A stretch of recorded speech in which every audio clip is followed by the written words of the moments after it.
Good morning friends, स्वागत है आपका आपके अपने चैनल डिजिटल नॉलेजपीडिया पे। आज हम लोग करने जा रहे हैं मोहम्मद गौरी के बारे में इंपॉर्टेंट क्वेश्चन आंसर्स।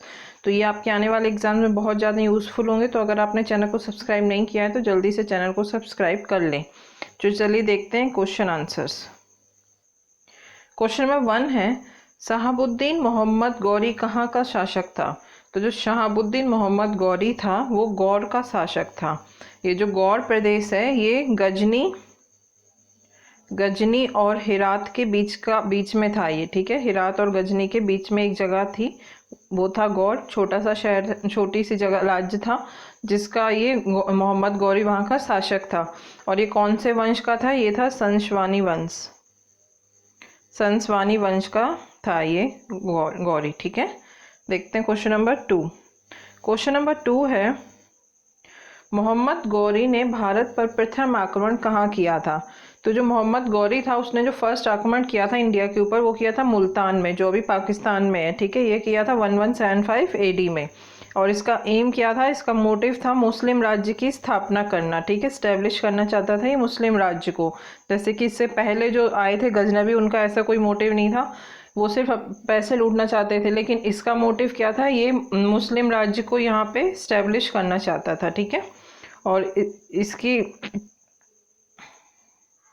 इसकी इसमें इसमें जो इसने मुल्तान में जो आक्रमण किया था इसमें इसकी क्या हुई थी? विजय हुई थी।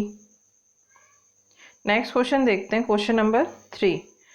मोहम्मद गौरी की पहली पराजय कहाँ हुई थी? तो जो मोहम्मद गौरी था उसकी जो पहली पराजय हुई थी वो पाटन में हुई थी, गुजरात में, ठीक है। 1178 ईस्वी में इसने चालुक्य डायनेस्टी के टाइम पे अटैक किया था। उस टाइम पे सोलंकी राजा थे। कौन थे? सोलंकी राजा थे वहां पे, भीम सेकंड। तो उस टाइम भीम सेकंड सोलंकी राजा थे, चालुक्य डायनेस्टी उस टाइम वहां पे थी। और भीम सेकंड और इनकी माँ नाइकी देवी, जिन्होंने सबसे ज़्यादा इंपॉर्टेंट रोल निभाया था, नाइकी देवी ने।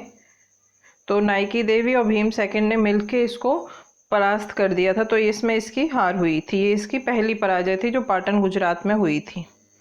देखते हैं क्वेश्चन नंबर 4। क्वेश्चन नंबर 4 है, तराइन का प्रथम युद्ध किस किस के बीच हुआ था? तो जो तराइन का पहला युद्ध था वो मोहम्मद गौरी के बीच में और पृथ्वीराज चौहान के बीच में हुआ था। ये हुआ था 1191 AD में, ठीक है। 1191 AD में हुआ था, जिसमें पृथ्वीराज चौहान जीत जाता है और मोहम्मद गौरी बुरी तरीके से हार जाता है। अगला क्वेश्चन है, तराइन का द्वितीय युद्ध कब हुआ था?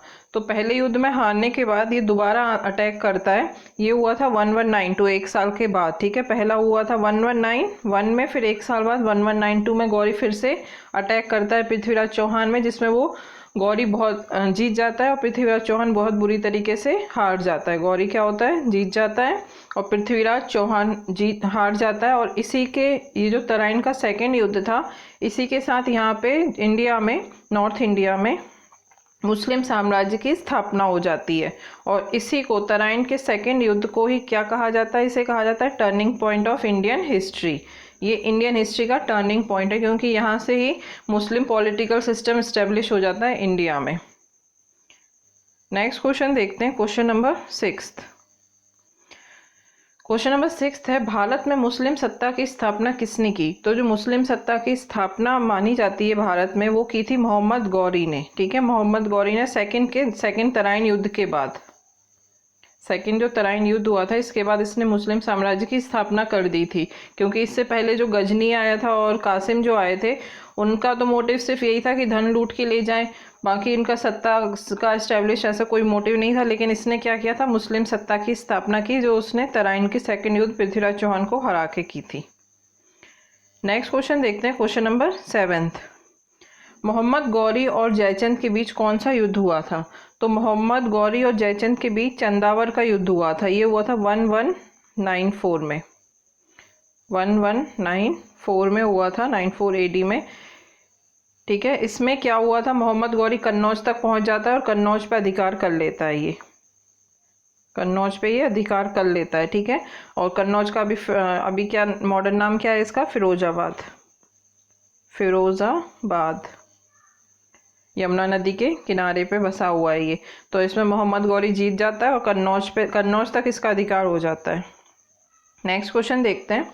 क्वेश्चन नंबर 8, कन्नौज विजय के बाद मोहम्मद गौरी ने कौन से सिक्के चलाए थे?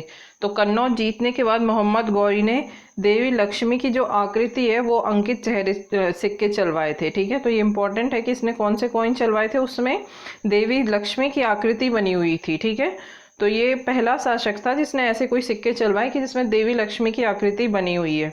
और इससे पहले जो गजनवी था, गजनवी जो भारत आया था, उसने भी सिक्के चलवाए थे। तो उसमें उसने क्या यूज़ किया था, उसमें उसने संस्कृत लेजेंड्स की तस्वीरें थी, संस्कृत लेजेंड्स की उसने आकृति अंकित करवाई थी। तो ये इंपॉर्टेंट है कि संस्कृत अगर पूछे संस्कृत लेजेंड्स की किसने अंकित करवाए थे तो वो गजनवी था। और अगर देवी लक्ष्मी किसने करवाई थी तो मोहम्मद गौरी ने अंकित करवाई थी। और मोहम्मद गौरी ने एकता सिस्टम स्टार्ट किया था, एकता सिस्टम, जिसमें पेमेंट की जगह पे क्या भूमि दे देता था, वो सैलरी के नाम पे भूमि बांट देता था। नेक्स्ट क्वेश्चन देखते हैं, क्वेश्चन नंबर 9, मोहम्मद गौरी की हत्या किस जाति ने की थी?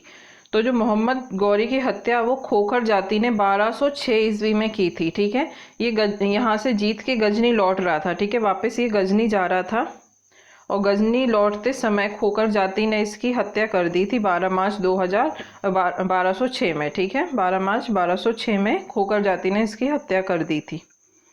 आज का लास्ट क्वेश्चन है, नालंदा विश्वविद्यालय को किसने ध्वस्त किया था? तो जो नालंदा विश्वविद्यालय था उसको बख्तियार खिलजी ने ध्वस्त किया था। ठीक है, जो गौरी था उसके दो गुलाम थे, एक बख्तियार खिलजी और दूसरा कौन था, कुतुबुद्दीन ऐबक, कुतुबुद्दीन ऐबक। तो इन दोनों ने ही जो तराइन का सेकेंड युद्ध हुआ था उसमें इन दोनों ने बहुत इंपॉर्टेंट रोल निभाया था। कुतुबुद्दीन ऐबक की वजह से ही उसने सेकेंड तराइन का युद्ध जीता था। तो और बख्तियार खिलजी ने क्या किया था, ये इसने बिहार और बंगाल जीता था और नालंदा विश्वविद्यालय और विक्रमशिला विश्वविद्यालय दोनों को इसने क्या कर दिया था, ध्वस्त कर दिया था। तो जब गौरी होता है, जब वो वापस गजनी लौट रहा होता है तो वो क्या करता है, कुतुबुद्दीन ऐबक को सारी सत्ता सौंप देता है और वापस जो चला जाता है अपने गौरी प्रदेश।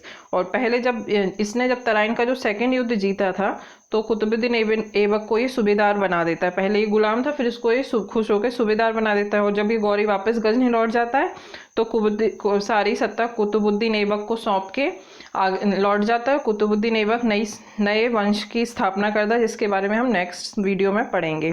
तो इसी के साथ आज की वीडियो को ख़त्म करते हैं। पढ़ते रहिए, थैंक यू, खुश रहिए।